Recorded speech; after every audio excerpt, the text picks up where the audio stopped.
This week in WWE has been one of the weirdest weeks we've had in a long time. Of course, the news coming down last Thursday, the week before, that Eric Bischoff and Paul Heyman were going to become the executive directors for Raw and SmackDown, respectively.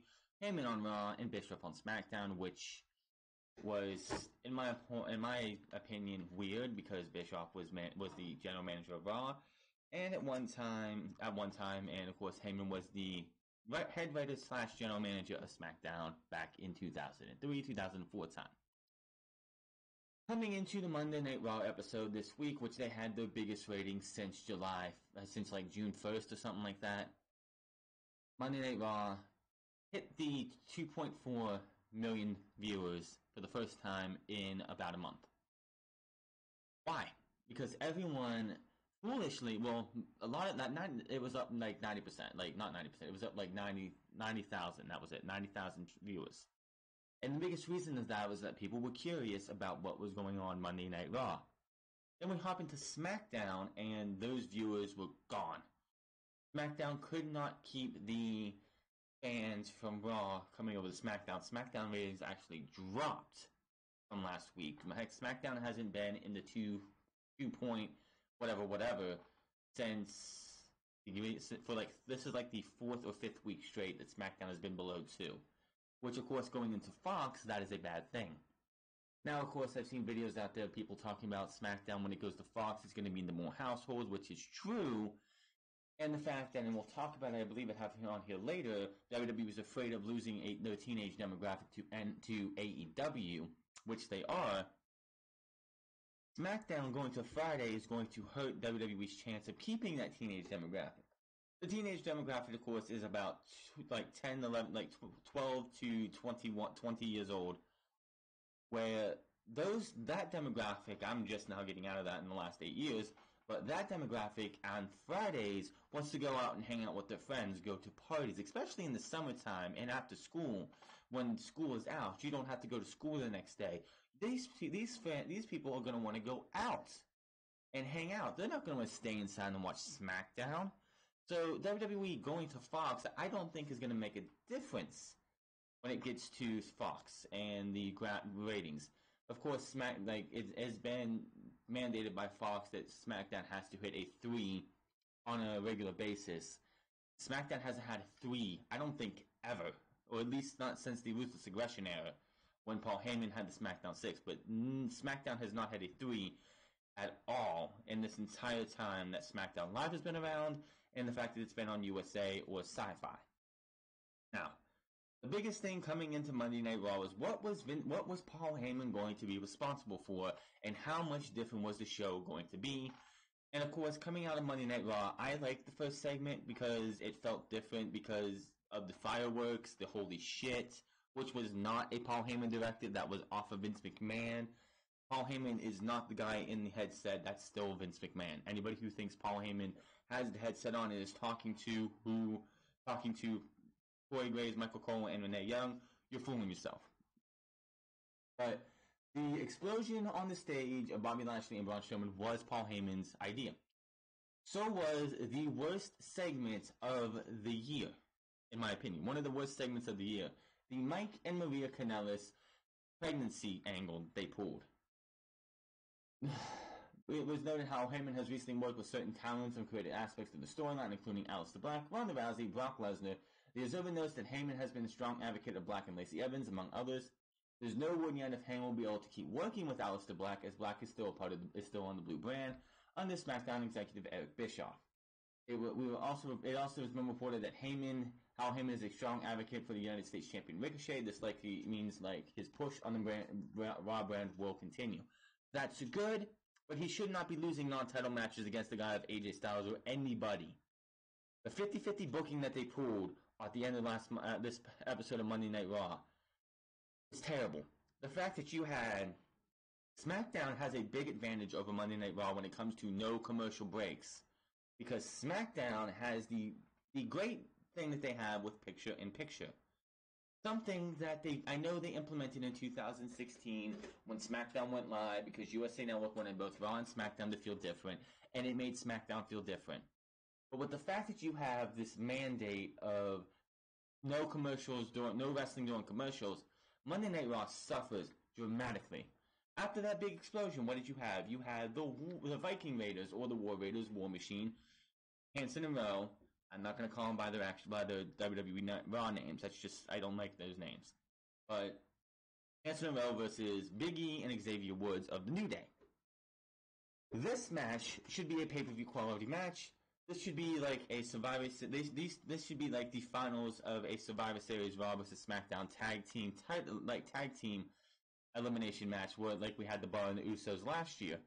Oh wait, I'm sorry. Was it Bar and the Revival or Bar and the Usos? Well, Bar and the Usos 2 years ago. But anyway, it went about 3 minutes. Samoa Joe comes out and chokes out Xavier Woods. We go to commercial break. We come back and it's back to status quo of 6-man tag match that went another 6 minutes. Kofi Kingston passes out to his challenger at Extreme Rules. The go-home show to Extreme Rules of this week. Apparently, and Bischoff had no part in SmackDown Live. He wasn't even there. He's not taking over till at least after Extreme Rules, and probably, in my opinion, they won't be fully ingrained until after SummerSlam, because WWE probably has the tentative plans going into SummerSlam coming out of Extreme Rules, and they want to go that way. After SummerSlam is when everything should be reset. The wildcard rule, if they want to keep it intact right now, fine, whatever. The wildcard rule dies when SummerSlam goes off the air. There's no more wildcard rule. We start the next episode of Monday Night Raw and SmackDown Live crisp, clean, and no wildcard rule. Roman's on SmackDown, you have a heel AJ on Raw. That is what you do. The biggest problem I had with Monday Night Raw's heel turn of AJ Styles is that we've seen this exact same turn 3 years ago. It was beat up John Cena. Now it's beat up Ricochet. Yes, Luke Gallows and Carl Anderson apparently have signed new contracts. That is the news for them, is that they have signed new contracts. But before we get into all that, it's like the two main things coming out of this episode of Monday Night Raw was Maria and Mike Kanellis and the burial of Mike Kanellis. Honestly, if this guy had if you could salvage him any way, that died on Monday. I don't know what the fuck they were doing, but that had to be the that was the worst burial of somebody since Damian Sandow cashed in his Money in the Bank on John Cena for a World Heavyweight Championship shot and lost. That was a burial then. This was probably worse than that, but the worst I've seen somebody get buried. And for what reason? I don't fucking know. But yes, two segments was it. And the rest of the show was just shit. People were like, oh, there's great storytelling. Everything makes sense. Nothing makes sense. Samoa Joe comes out and chokes out Xavier Woods. If we would have went to commercial break with that, and that was it, and we didn't come back to a 6-man tag match, I would have been like, wow, we're starting off Monday Night Raw on a good foot. But no, we go straight back to status quo and the obligatory 6-man tag match. Why? You had The Undertaker, which, by the way, The Undertaker, did you know he was going to be on Monday Night Raw? There were rumors that he was going to be on Monday Night Raw. Guess what? The Undertaker showed up on Monday Night Raw. Give me a fucking break. Another big problem I had is that WWE made, the first impression of the new Paul Heyman era, which is not a new era because they still report to Vince McMahon. Anybody who thinks that this is a new era in Monday Night Raw and SmackDown Live, you were out of your fucking mind until Vince McMahon is sitting in Connecticut, not being a part of Raw or SmackDown Live. There is no new era. This is just like, oh, the new era back 3 years ago when that's all we heard was the new era over and over and over again. Or late last year when you guys are the authority, that era. How did that go? It's just going to be the same shit, different day. And Vince McMahon's hoping, and this is obvious, Vince McMahon's hoping that if this goes downhill and this goes to shit, we will blame Eric Bischoff and Paul Heyman and not Vince McMahon, because Vince McMahon is cracking to the point where he's like, God damn it, my stuff is genius. Why are they hating it? I'll get Eric and Paul Heyman. People will bitch at them, not at me, because I'm a genius and they are not. That is Vince McMahon for you. That is what he does. He wants to lay blame on somebody else, and that's what we're going to get. Monday Night Raw was nothing good. Yes, it had the best ratings it's had for a while. I think it was actually a 2.6. It was a 2.4 because the second hour actually went to a 2.6, but that third hour dropped. And yeah, it's telling that the third hour dropped only slightly from hour 1 to hour 3, but then you got to remember that hour 2 went up, and then it dropped from 2.6 to 2.3. So that's a big drop right there. Again, SmackDown Live, Eric Bischoff wasn't there. Nothing happened. Nothing was different on SmackDown Live. SmackDown Live was not a bad show. It wasn't. Outside of that first segment, which was the Kevin Owens show, where they, for whatever fucking reason, turned Kevin Owens' face again. Which I guess they turned him face last week when it was Sami Zayn and Kevin Owens and I can't remember who else versus the New Day. Kevin Owens, it was Heavy Machinery. Kevin Owens, it was Heavy Machinery New Day versus Kevin Owens, Sami Zayn, and I believe Rowan and Harper. Rowan and Harper disappeared, and Kevin Owens just left Sami Zayn abandoned. Sami Zayn was not on Raw or SmackDown this week, so I guess they wrote him off for a while. Who knows? But they turned Kevin Owens babyface again. The only thing that was great about the entire Kevin Owens thing when he turned babyface was that he ripped into Dolph Ziggler, and I thought that was great. But yeah, that's it. Nothing has changed. Everything is status quo. And yet people are thinking, wow, this is a new era. This is great. It's like, oh, the shit doesn't stink anymore. It's shit still, but I don't smell that stink because Paul Heyman's there. Paul Heyman was the man behind the Mike and Maria Kanellis shit. That had to be the worst television I saw all fucking week long. Terrible, terrible television. Now, if the Mike and Maria Kanellis, that they were prominent stars on Raw, SmackDown, and they were there for a while, and Mike Kanellis was seen on TV a lot. I know he's been on 205 Live, but half the WWE Universe doesn't watch 205 Live. If it would have been them on Raw for the last 8 months, and then it led up to this, fine. But this was just, they showed up on Raw for whatever fucking reason. Let's have Maria, who found out she was pregnant about a week beforehand or so, go out there and utterly humiliate Mike Kanellis. And we're probably going to do, who's the father? Who's the real father? I don't get it. That was, and people were loving Monday Night Raw for some reason, but I don't think anybody liked this segment. This segment was absolutely atrocious. Like, that had to be the worst burial I've seen in a while. I said it again, I know. Street Profits showed up on Monday Night Raw. They were supposed to be shown a little bit later, but before we got to Braun Strowman versus Bobby Lashley, what happened? Kevin Dunn just flashes Angel Dawkins and Montez Ford on the screen, and boom, they were there. I talked about this on Wednesday. The Street Profits appearing on Raw. This is not their official call-up. Their call-up, in my opinion, is coming after SummerSlam, after TakeOver Toronto 2, where they're dropping the titles to whoever they're facing at TakeOver Toronto 2. That's what I'm thinking. It was not their official call-up. It was considered to be on the NXT roster. The Observer indicated that they will continue to appear on Raws most weeks while still working NXT events. Heyman had a hand in bringing Montez Ford and Angel Dawkins up this week, indicating they may be pushed on the Red brand. On a related note, the Observer reported this week that the addition of Bischoff and Heyman under the new key rules was done for a variety of reasons. They reported that the key reasons are expected negative reaction from Wall Street and declining indicators of brand popularity, such as merchandise sales, arena attendance, and network numbers. By the way, Wells Fargo Arena in Philadelphia, where Extreme Rules is going to be taking place, was offering 2-for-1 sales, 3-for-1 sales on the 4th of July. We're at the Wells Fargo Arena in Philadelphia, Pennsylvania. You can't even sell that arena out in one of the more smart mark towns? Are you kidding me? Gee, Baron Corbin and Lacey Evans versus Seth Rollins and Becky Lynch. The night after Cody and Dustin versus the Young Bucks. The Brotherhood versus the Young Bucks. Kenny Omega versus Shima. MJF, Shawn Spears, and Joey Janela, No, I'm sorry.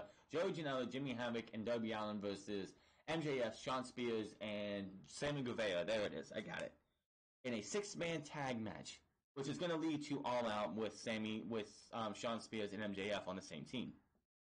All that and more going on Fight for the Fallen the night before Extreme Rules. Gee, who do you think's going to want to go to that? If you had tickets to Fight for the Fallen or tickets to Extreme Rules and you can only go to one event, what event are you going to? If I had that choice, it's Fight for the Fallen because I get to see Kenny Omega versus Shima. I get to see Darby Allin, Jimmy Havoc, and Joey Janela, 3 hardcore guys, take on Sammy Guevara, MJF, and Shawn Spears. Cody Rhodes and Dustin Rhodes versus the Young Bucks. Allie versus Brandy Rhodes, which if you watch the last episode of Fight for the Fallen, Brandy Rhodes got very, very personal with her past, her past and how it has affected her in her life and all the stuff that she's gone through in her own head. I can relate with that, with what she's gone through, but yeah, I can do that. That is definitely worth watching. Based on the year, WWE is guaranteed to be profitable through 2024 due to the recent Raw and SmackDown TV deals, but the stock prices is based on the idea that the SmackDown move Fox move will lead to a boom period where those business indicators will increase to much stronger levels. Yeah, here's the thing that they're not mentioning. If Fox pulls out of that deal because ratings are not doing well, WWE stock is going to crash. WWE stock is going to drop in April before the first quarter release, financials were released. WWE stock was at $94 a share. After that release, it dropped to almost $60 a share. It's back up to like 75 now, but it dropped. The poor attendance, network numbers, which the network numbers are always construed because majority of your network numbers are people who are getting the network for free for a month. And of course, oh look, the numbers are big at WrestleMania week. Because why is that? Gee, I don't know. People signing up for a month, and as soon as WrestleMania is over, canceling the network. Like I said this, I think, on here before. I've said it on Twitter as well. If I had to give up something when it comes to WWE, I'm keeping the network over watching Raw and SmackDown because the network has so much more to it, more value to it than the WWE's main TV shows. It has NXT, NXT UK, NXT TakeOver, NXT UK takeovers. It has all the pay-per-views if you just want to watch the pay-per-views, classic content, other 205 Live, any other WWE 24, 365, WWE Chronicle, that and so much more, and all the back catalog. Go watch the WWE Countdown videos if you haven't watched them yet, which I'm still pissed they haven't finished. They haven't done any more of those. WrestleMania Rewind. Why they stopped doing that after Austin is Rock is beyond me. They have so many more they could have done. And so much more. There is so much good content on the WWE Network, and it gets added to it even more. That is worth more than Raw and SmackDown, in my opinion. If I was to stop watching something and give up something, it would be Raw and SmackDown Live over the WWE Network. I'm just saying.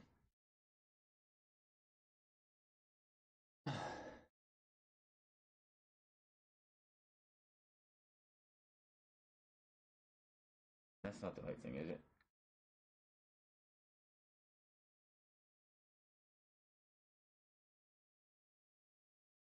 Okay, something's not right there. I got the wrong article here. I was going to have something on Vince McMahon having his backstage reaction, but somehow I got a double main event for Zelina Vega and Andrade versus Becky Lynch and Universal Champion Seth Rollins. Which, by the way, the Seth Rollins and Becky Lynch stuff is getting old really, really fast. Having these two be forced to be paired together because they're dating in real life, which, quite honestly, it doesn't feel like they're dating in real life because you forced it on us. Yes, Seth Rollins put out that picture of him kissing Becky Lynch after winning the WWE Universal Championship at WrestleMania. Don't care. It's so terrible. Miz and Maurice have great chemistry together. They feel real natural. Daniel Bryan and Brie feel real and natural and so have good chemistry.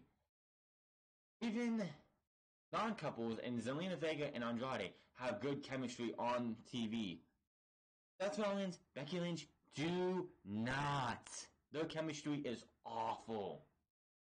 They do not need to have their careers defined by their relationship. And quite honestly, that is what we're going to happen. It's just so bad. And of course, Vince McMahon was pleased about WWE officials, and Vince McMahon were pleased about what happened on Monday Night Raw because it was the same old shit. It was the same shit as we see every single week. When you go back and look at that first opening segment with Braun Strowman and Bobby Lashley, we've seen that with Braun Strowman time and time again. He threw Roman Reigns on a gurney off a stage, and then lifted his ambulance over, of course with help, over to make that look bad. He was almost killed by Roman Reigns, who backed the truck into an ambulance he was in. He flipped over Vince McMahon's limousine. He took a grappling hook and pulled a metal structure down onto Brock Lesnar, and I think Kane as well. This is stuff we see from him all the time. So, quite honestly, that was, at the time, I liked it because it was like, wow, we're starting off hot, we're starting off with this huge angle. WWE ruined that damn angle because the entire night you had, Shane McMahon, The Miz, and others mentioning about, oh, I don't want that to happen to anybody. I wouldn't want that to happen to me. Miz, too. And then they just beat it over your fucking head. Every fucking hour on the hour, we get to SmackDown Live. Continue to beat you over the fucking head until it's drilled in your fucking head that this was a fucking bad thing. Yes, having the camera angle so far back to make it look like this wasn't supposed to happen was a nice touch. Having Corey Graves, Renee Young, and Michael Cole, that was, I think, the best acting job those three had done because they felt real for a second. That wow, this shouldn't have happened. This is terrible, and we had to just try and keep going and keep going on. But just continue to beat it over your fucking head until it's just so mind-numbingly bad, and people think this is good fucking television. You don't have to remind us every fucking hour or half an hour on the half an hour. If you would have had the segment at the beginning of the show, mention it after the commercial break because that's what they do, and then we don't hear about it until close to the main event, that would have been fine. But no, what do? You have like Miz, Shane, AJ Styles, I believe too, Ricochet, I believe too.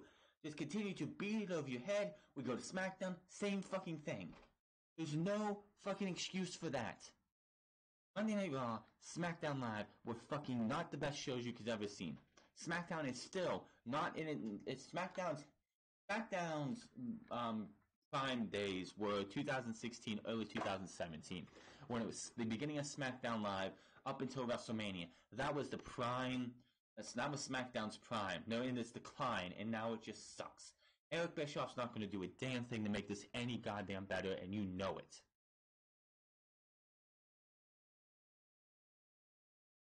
Oh, was he? Okay. The same article that had about the Becky Lynch and stuff included a report how WWE officials were happy with this past Monday's Raw from Dallas, which was the first show after it was announced that Paul Heyman would be running the show. WWE executives were most notably were said to be immensely pleased with the pacing, tone, and essence of this week's Raw, according to SI. It has been noted how Heyman was not fully in charge this past Monday, but his fingerprints were all over the show. Bullshit. Having two segments that were his idea is not his fingerprints all over the fucking show. Get that narrative out of your fucking mouth. It is, he was in charge of two segments, and that was it. That's not fingerprints all over the goddamn show. The rest of it was bullshit garbage, Vince McMahon directive, and was just absolutely fucking terrible. Of course, Heyman and Bischoff is eased into the roles. It was reported that Bischoff will get started SmackDown after Extreme Rules, which will be on July 16th. Heyman and Bischoff will continue to report directly to Vince McMahon, who will always have the final word. Bischoff will work closely with Fox officials as they prepare to move the show to networks on Fridays on October 4th. Bullshit, bullshit, bullshit. It's just a bunch of bullshit. Until Vince McMahon is out of power. Until Vince McMahon is sitting back in his office in Connecticut, in Titan Towers, or the new building they're getting in like a year or so, this shows will never get any fucking better. And quite honestly, why should we even care? Look what's going to happen in Extreme Rules. We have one Extreme Rules match now, which is that we have two matches. The No Holds Barred and the Extreme Rules mixed tag match and the No Holds Barred tag team match. Everything else does not have a stipulation. Why? Extreme Rules needs to die 1,000 deaths. Maria revealed to fans that she was pregnant and it was confirmed that the pregnancy was not an angle. Maria and her husband Mike recently signed 5 years with the company. Wrestling Inc. confirmed that Maria and Mike signed the deals back in early June. However, they learned that they were only pregnant only a week and a half ago. So about 2 weeks ago now. WWE was aware that Mike and Maria wanted another child when they were offered the new deals. The company is apparently trying to make the environment more modernized for working mothers. That includes having a room for young children at their 4 major pay-per-view events, as well as scheduled time off for family events. As it was been reported, Maria stated on Twitter that she plans on working throughout her pregnancy for as long as her doctors approve. She also plans on returning to WWE after having a baby and getting cleared. Mike Kanellis made his debut this past Monday in one of the most embarrassing segments I've ever seen, teaming with Maria, who never tagged in and revealed her pregnancy during the match against Seth Rollins and Becky Lynch. Maria berated Mike through the match, which resulted in Becky submitting Mike. Mike was back in action on 205 Live this past Tuesday, teaming with Cruiserweight Champion Drew Gulak and Arya Daivari in a losing effort to Jack Gallagher, Oni Lorcan, and Tony Nese. Yeah. Again, embarrassing. So, why did that happen? Why did they embarrass Mike Kanellis like that? I have no goddamn idea. But honestly, I think it's just the fact that WWE knows they wanted to have a second child. They didn't expect them to get a second child so quickly. And this was just WWE, Vince McMahon's pettiness of punishing somebody. Oh, find a way to embarrass Mike Kanellis. That's a good idea. Let's go. Let's do it. That's how I feel it went. Is that it's like, okay, Paul, you can have the first opening segment. We need you to find a way to embarrass Mike Kanellis, and that's what they did. Just pettiness. I don't know what the fuck they're going to do with Mike Kanellis. I really don't care. Mike Bennett should have never signed that contract. Mike Bennett should have left and went somewhere else. He has a much better asset somewhere else. Right now, they're going to do nothing with him.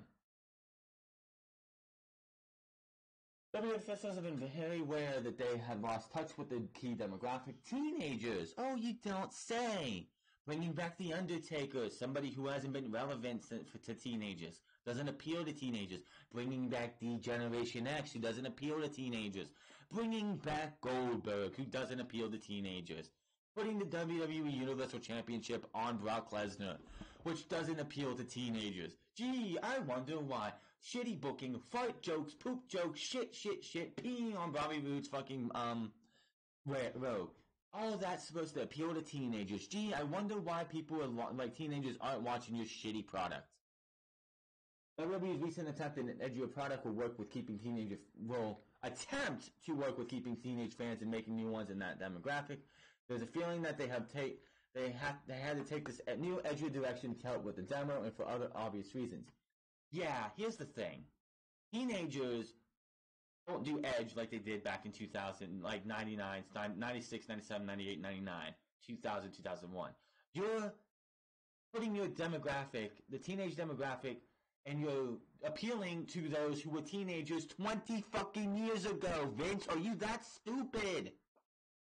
Running superstars that connect with teenagers and also know that there aren't many younger top talents on the main roster.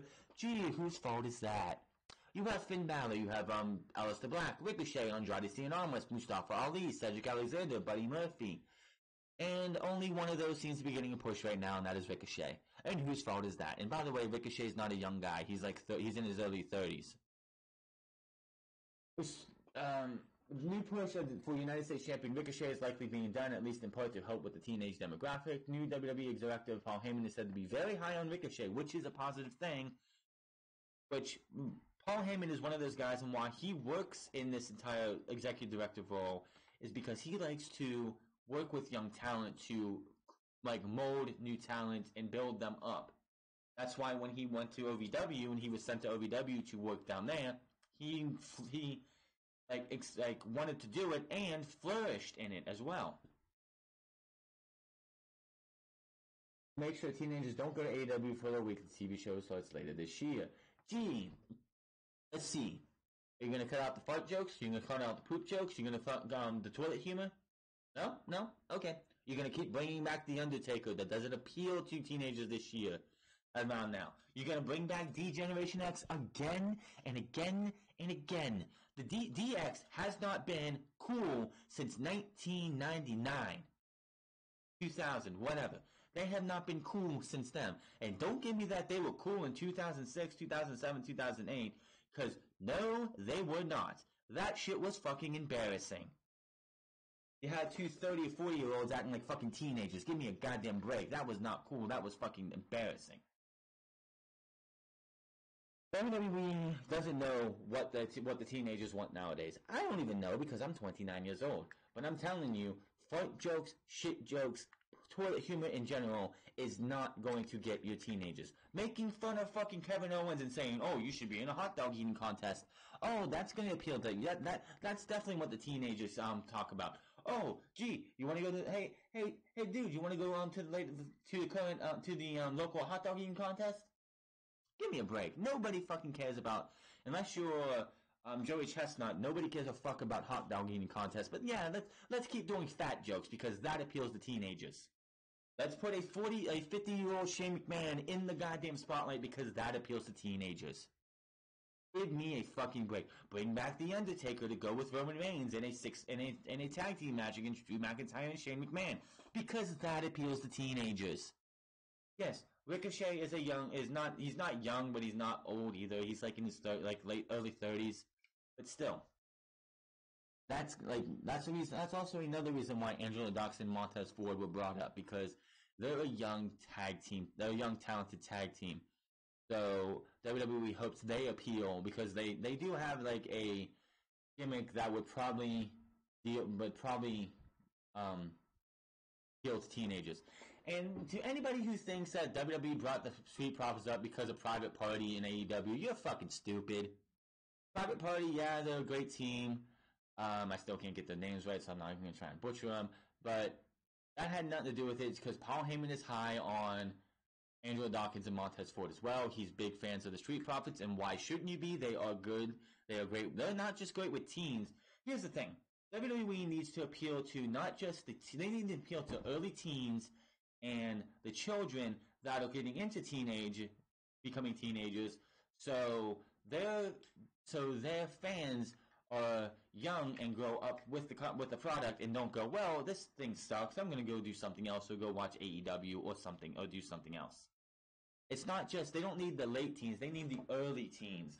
And having The Undertaker go out there and struggle through a 15-20 minute match is not appealing to anybody. Not me, not a teenager, certainly not children. The entrance, I don't get chills for anymore. I don't care about the fucking entrance anymore. The entrance used to be 50% of The Undertaker. It's 0% of The Undertaker. Having The Undertaker in this match at Extreme Rules is not appealing to teenagers. Having Shane McMahon in any spotlight like they have him is not appealing to teenagers. Having Drake Maverick sit there last year after Survivor Series and piss on Bobby Roode's fucking robe is not appealing to teenagers. Look at you. You are going out there and acting like fucking children. You expect the teenagers to stick around? Give me a fucking break. Moving off of main roster TV to go talk about Road Dogg and what he's teaching at the Performance Center.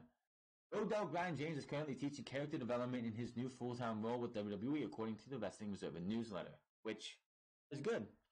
James is working at the Performance Center in Orlando. The Observer also reports that all the WWE developed talents that were assigned to classes being taught by indie wrestling veteran Mike Quackendash Bush last week were later reassigned by James' classes. Regarding the new role, James appeared on the recent WWE Performance Center in 2019 Combine Special on the network and talked about how he is never really much of a wrestler and was nowhere near the caliber of athlete that is in the WWE system. But he got by on his verbal skills and by getting over a few trademark spots in his matches. Just Brian James was a couple catchphrases and that was it. He was a couple catchphrases and that was it. And at the time, it worked. Road Dogg, if he came in right now at the level that they are right now, he would be lost in the shuffle and would be doing absolutely nothing.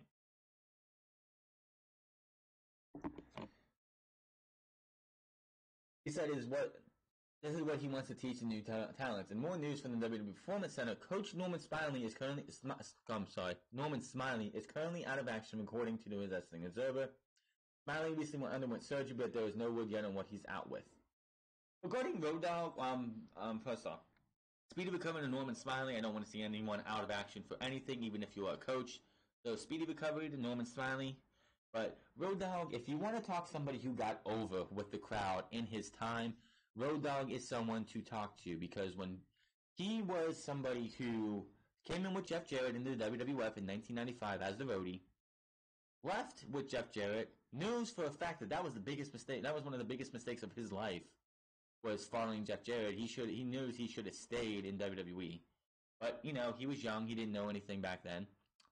Came back and was saddled with a gimmick called the Real Double J, Jesse James. And for the longest time would come down singing With My Baby Tonight to the ring. That got old very, very, very, very, very, very, very, very fast. Yet he was still straddled with it. He was spinning his wheels. He wasn't doing anything. And then all of a sudden, at the same time, Billy Gunn was rockabilly with the Honky Tonk Man. That didn't do that. That died 1,000 deaths immediately. That was an awful gimmick. And lo and behold, they come together as the New Age Outlaws. And yes, they want the best wrestlers out there, especially Road Dogg. He's, you didn't know, you asked me to call somebody. And his entire thing, which I am not going to try and recreate because I am terrible at it, what got him over with the crowd, them joining DX, got them over with the crowd. So if you want to talk anybody when it comes to building their character and getting their character over, Road Dogg is definitely one of those guys to talk to. Something that WWE is not happy about is the way David Starr disrespected the UK Championship at an OTT event. WWE officials were reportedly not happy over how the UK title was used at the recent indie event in Ireland, according to the Wrestling Observer. Indie wrestling star David Starr, David Starr, who has spoken out against WWE several times in the past, faced WWE UK champion Walter in the main event of Over the Top Wrestling's WrestleRama 3 event in Dublin, Ireland from the National Basketball Arena back on June 23rd. They did an angle during the match that saw Starr grab the title, shout out Walter for selling out, and then threw the title down and stomped on it. Fans in the arena popped for the spot, and Walter could go on to win the match. It was originally believed that WWE approved this angle, which why the fuck would anybody believe that? First and foremost, if anybody thinks that WWE would allow or approve somebody stepping on one of their championships, you are out of your fucking mind. But that is not the case. WWE did not give the okay for the belt to be stomped on, and very few knew about it ahead of time. The Observer reports that Walter and Starr made the call to shock people live, knowing it would get over in a big way. The reaction from within WWE was not positive, as many wrestlers thought it was disrespectful, and higher-ups weren't happy either. There's no one yet on if the heat will lead to any kind of punishment for Walter, or if this would stop WWE from allowing talents to work the future OTT events.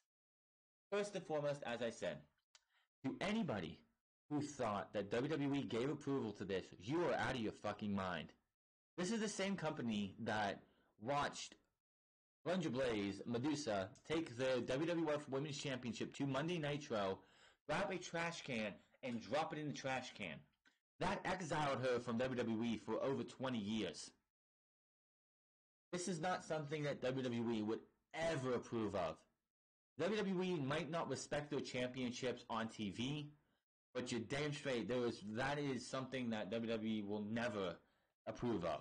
The fact that somebody would go in there and step on the championship.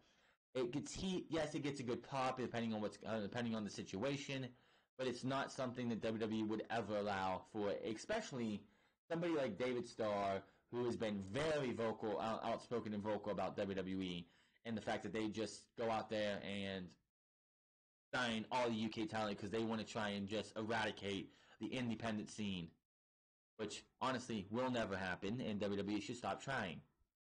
But yes, this is not something that I could ever see WWE going like, oh yeah, you wanna step on the title? Ha ha ha ha! Paris?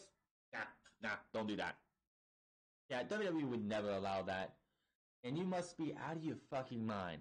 out of your fucking mind, in fucking outer space with your mind, if you ever thought that this was something WWE approved. It would not surprise me if WWE talent would not be allowed to work the OTT events going forward. What will happen with Walter? I don't know. I don't really keep up with NXT UK TV. If he loses the title to anybody before TakeOver Cardiff, then that will show you exactly what would happen. But again, that was what, on June 23rd? Yeah, so that was like 2 weeks ago, a week ago, 2 weeks ago. Yeah, if nothing happens anytime soon, it could be because they're taped up so far. When they have the next set of UK tapings, then if something happens to Walter, then that would tell you that he's being punished. Ali. Mustafa Ali was in the news because apparently he had surgery.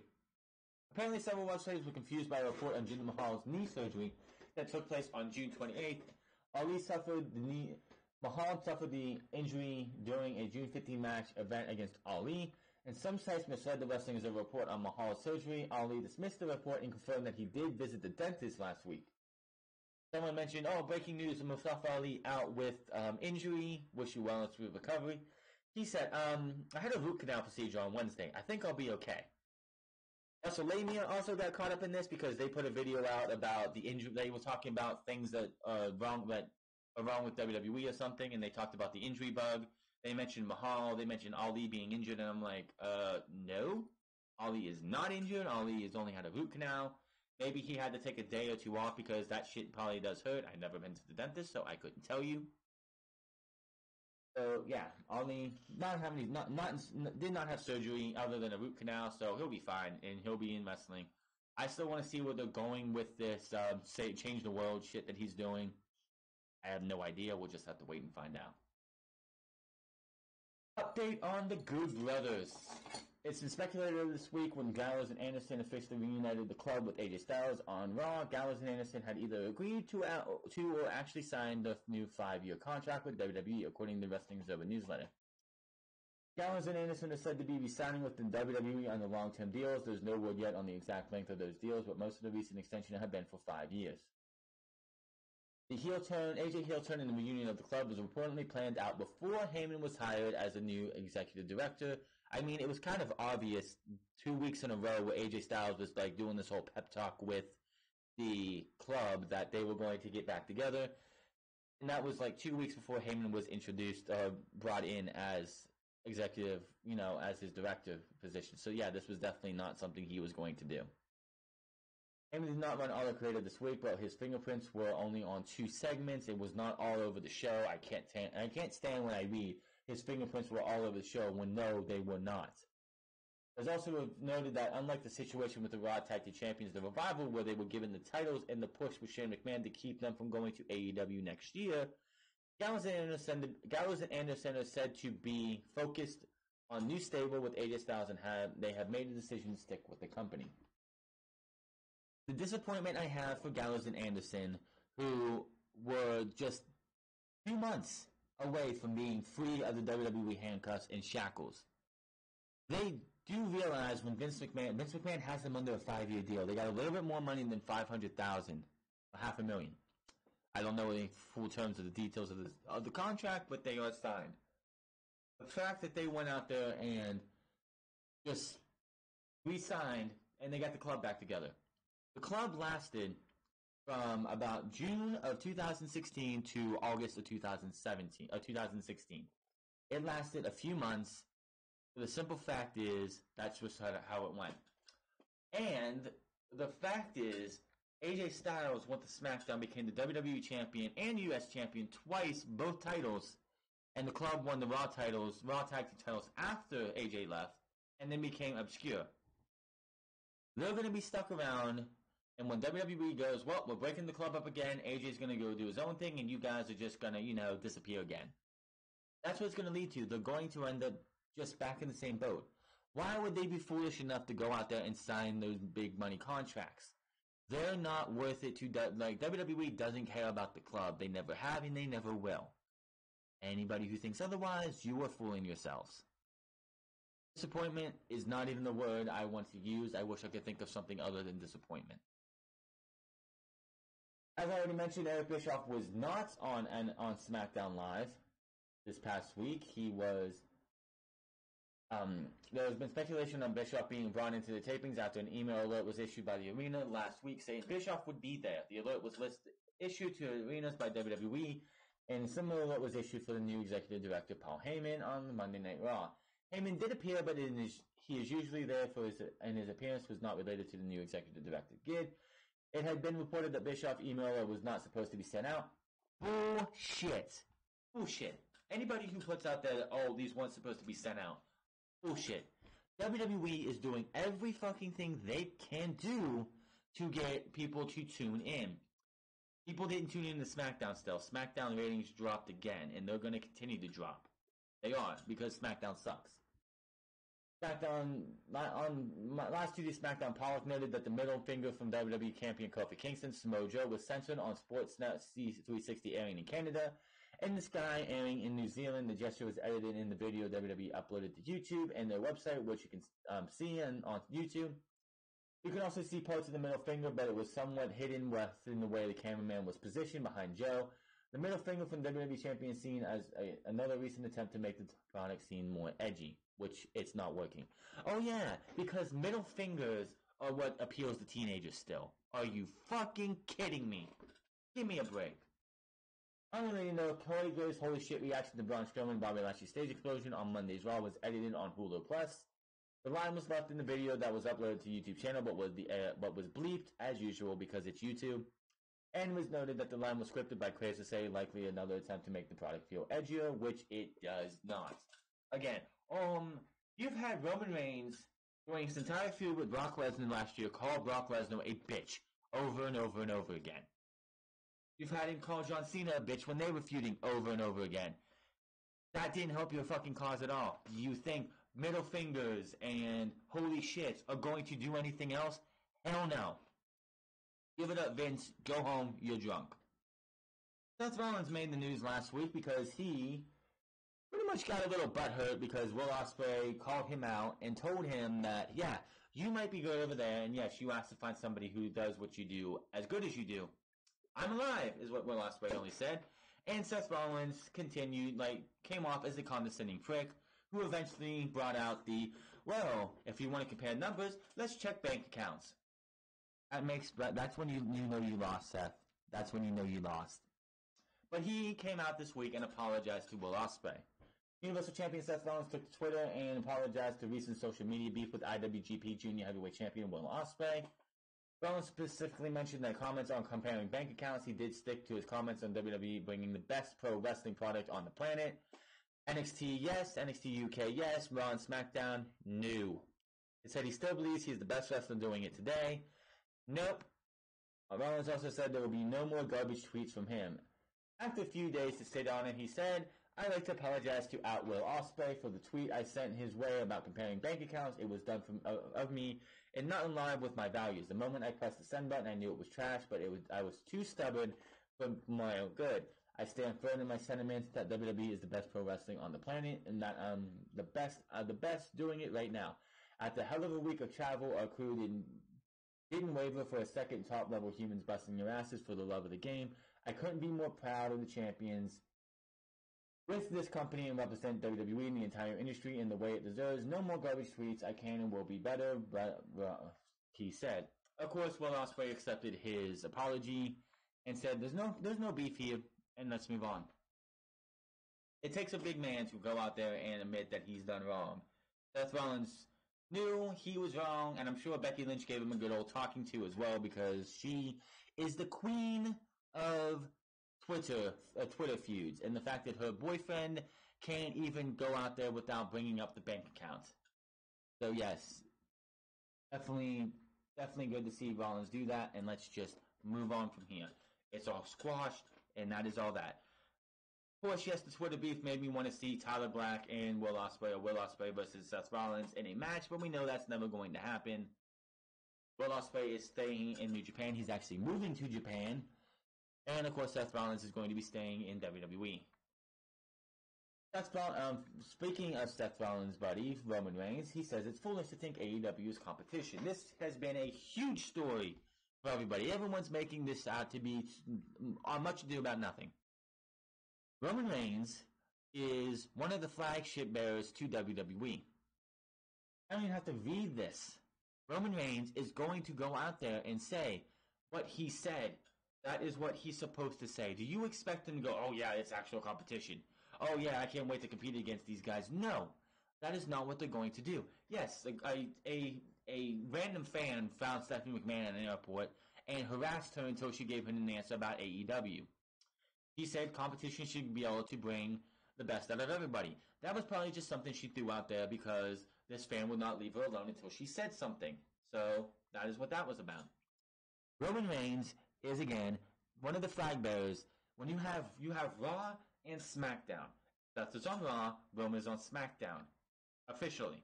They are the locker room leaders of their brands. They are the guys who are going to take the WWE flag and plant it on their brands and charge forward with WWE. And they will not sit there and go, oh, well, yeah, it's competition. We can't wait to see what's going on. No. They're going to sit there and say, oh, it's foolish to think that this is competition. WWE is doing stuff that no one else is going to be able to top or do themselves. And yes, AEW is not trying to be competition. Unfortunately, with the way AEW acted at Fyter Fest, they are starting to become a little bit too much of... I'm starting to see a lot of TNA in AEW, and I really don't want to say that. And what I mean by that is the pot shots at WWE are getting too much. The making fun of Fyter Fest, or whatever the fuck that thing was, just was a little bit too stupid. Having... it was fine at Double or Nothing. They did it a little bit, but it's like, if you're going to continue to take shots at WWE, leave that on Being the Elite. When you're on AEW, when you're at Fight for the Fallen, which is going to be a serious show, so apparently there's going to be no jokes, which, quite honestly, for a charity event, if there ain't something about if someone's not trying to make people laugh, then you're doing something wrong. A charity event should not be 110% serious. Yes, it should be 90% serious, but you can have some comedy in there, as long as it's smart comedy. But stop with the pot shots to WWE. Let them deconstruct themselves. You don't need to add to it. Enough of it. Keep it on Being the Elite. That is fine. But I don't want to see it at Fight for the Fallen. I don't want to see it all out. And I don't want to see it on TNT. Because if I start seeing it all the time, then I'm just going to call this TNA 2. And it's not going to be good for AEW. Running to do commercial with Brisk, Ice-T. Reigns was asked if he thinks it's good to have a company like AEW exist and if they might present some form of competition in WWE. Reigns said it is what it is. It was with Jon Moxley leaving WWE for AEW, but he sees no comparison between the two companies. I'll just say this: it's all so new, and it was what it was with Ambrose leaving and popping up over there. Competition? No. There's no competition, Reigns went. WWE, we know exactly what we're doing. We have the best talent in the world. Yes, they do, but they don't know what the fuck to do with half of it. There's no comparing it. I say that with firm confidence, all the way from the top to the very bottom. We have world class all the way through. Reigns then acknowledged that AEW is another option and another place to get a check for other wrestlers around the world, and even from the WWE locker room. I'm never against optimism. I think you have you have foolish thoughts if you really think there's a comparison or actual competition. Just an opinion, just an option, which isn't a bad thing. Roman added. I agree with that. It is one of those things you have to agree with. Is that it's an option, but yes, nothing is going to compete with WWE on a whole. It's just not going to happen. Anybody who thinks, oh, this is a big story, how can Roman Reigns say that? He's programmed to say that. You're going to have Seth Rollins go out there and say there's no competition. You're going to have all these guys go out there and say there's no competition. WWE's actions show that there's competition. Fight for the Fallen is next Saturday. Next Saturday. What is WWE doing on their network at the same time? Evolve is, for whatever reason, hosting their 10th anniversary, even though they haven't been a promotion for 10 years, unless they count Dragon Gate USA, which is what they originally were. But they're having their 10th year anniversary on the same night. What is WWE doing? They're showing this show on there. It's pretty much a mini takeover, because you have Adam Cole versus Akira Tozawa, Matt Riddle versus Drew Gulak, and I think there's a couple other matches on there as well. So, yeah, WWE doing that. They want to have some kind of countermeasure against AEW on the 31st of August. WWE is doing everything they can to try and sabotage AEW. You have SmackDown premiering on Fox the same week that AEW is going to be premiering on TNT, and Fox wants to make WWE SmackDown feel like the superior product to AEW. They're going to have celebrities, 2 new camera angles, and they want to try and make it feel like it's a great product. Here's the problem with that, though, Fox, and you don't seem to realize this. You can have all the celebrities you want. You can have all the camera angles you want. Which, by the way, oh yeah, having celebrities there, and probably celebrities who are like past their prime, that's not going to appeal to teenagers, just letting you know. But if you can have all the celebrities, all the camera angles, all the fancy fireworks, but if the product in the ring sucks, if the product on the mic sucks, if the product overall sucks, it's not going to make a difference. But yeah, Roman Reigns is going to go out there and he's going to say, yeah, this isn't competition. But WWE's actions and how they're perceiving AEW, the fact that they're giving people like Mike and Maria Kanellis $500,000 for 5 years, they don't deserve that. What the fuck have they done? Giving new NXT recruits 5-year deals instead of 3 or 2-year deals. Which, by the way, if you're somebody new and you're coming into NXT, unless you have a big name, and unless they're going to change it, like they did everyone for the breakout tournament, outside of Kobo, I think his name is. Everyone else got their name changed. You should not be getting any deal minus a 2-year deal. If you're in NXT, your first deal should be 2 years for minimum whatever the fuck they want to do. But no, everyone in NXT is getting 5 years. That's WWE's actions are speaking louder than anything Roman Reigns, Seth Rollins, or anybody else can say. WWE's actions are speaking for them. Roman Reigns and Seth Rollins don't even have to say a thing. Moving over to some AEW news, some small AEW news, but Jon Moxley on his matches in WWE. Moxley, who has been outspoken since leaving both WWE and his Dean Ambrose persona behind earlier this year, sat down with ESPN to discuss his exit from WWE. Moxley says he feels like his old self again working in New Japan Pro Wrestling. He noted how WWE the matches feel like recurring dances between the superstars, the referee, and Vince McMahon. In WWE, it's almost like Vince is in the ring with you.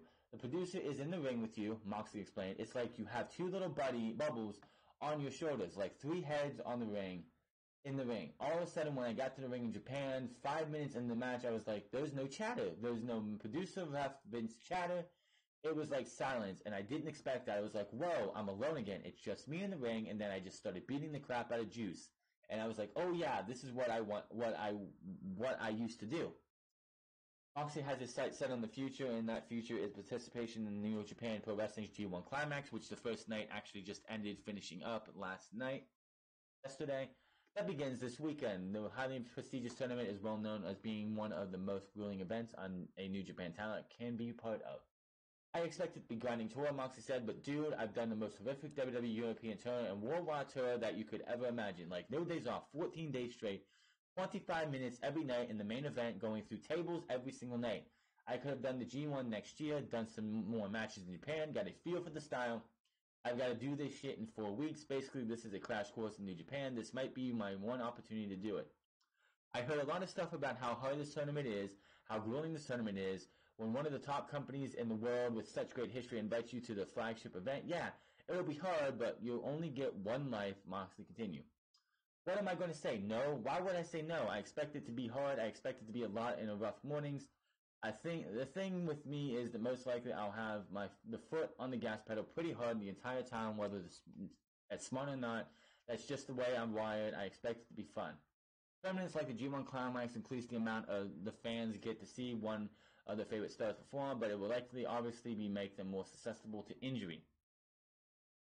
And he keeps going on. He says being there over in Japan was like, oh, it's like just like pro wrestling. It's like pro wrestling I grew up on, Moxley. Pro wrestling and sports, it's simple. It's a story. 2 guys, the conflict we're having eccentric. If you're kind of burned out of the sports entertainment and watching people have big, long diatribes in the ring, diatribes, I have never heard that word before. I'm just going to say that right now. You want to get back to sweat flying, people chopping each other, suplexing each other, going for submissions, that spot of professional wrestling. The sport of professional wrestling, if you missed that, the G1 is going to be for you. Do I expect him to win the G1 Climax? No. Do I expect him to hold the United States Championship after the G1 Final? No.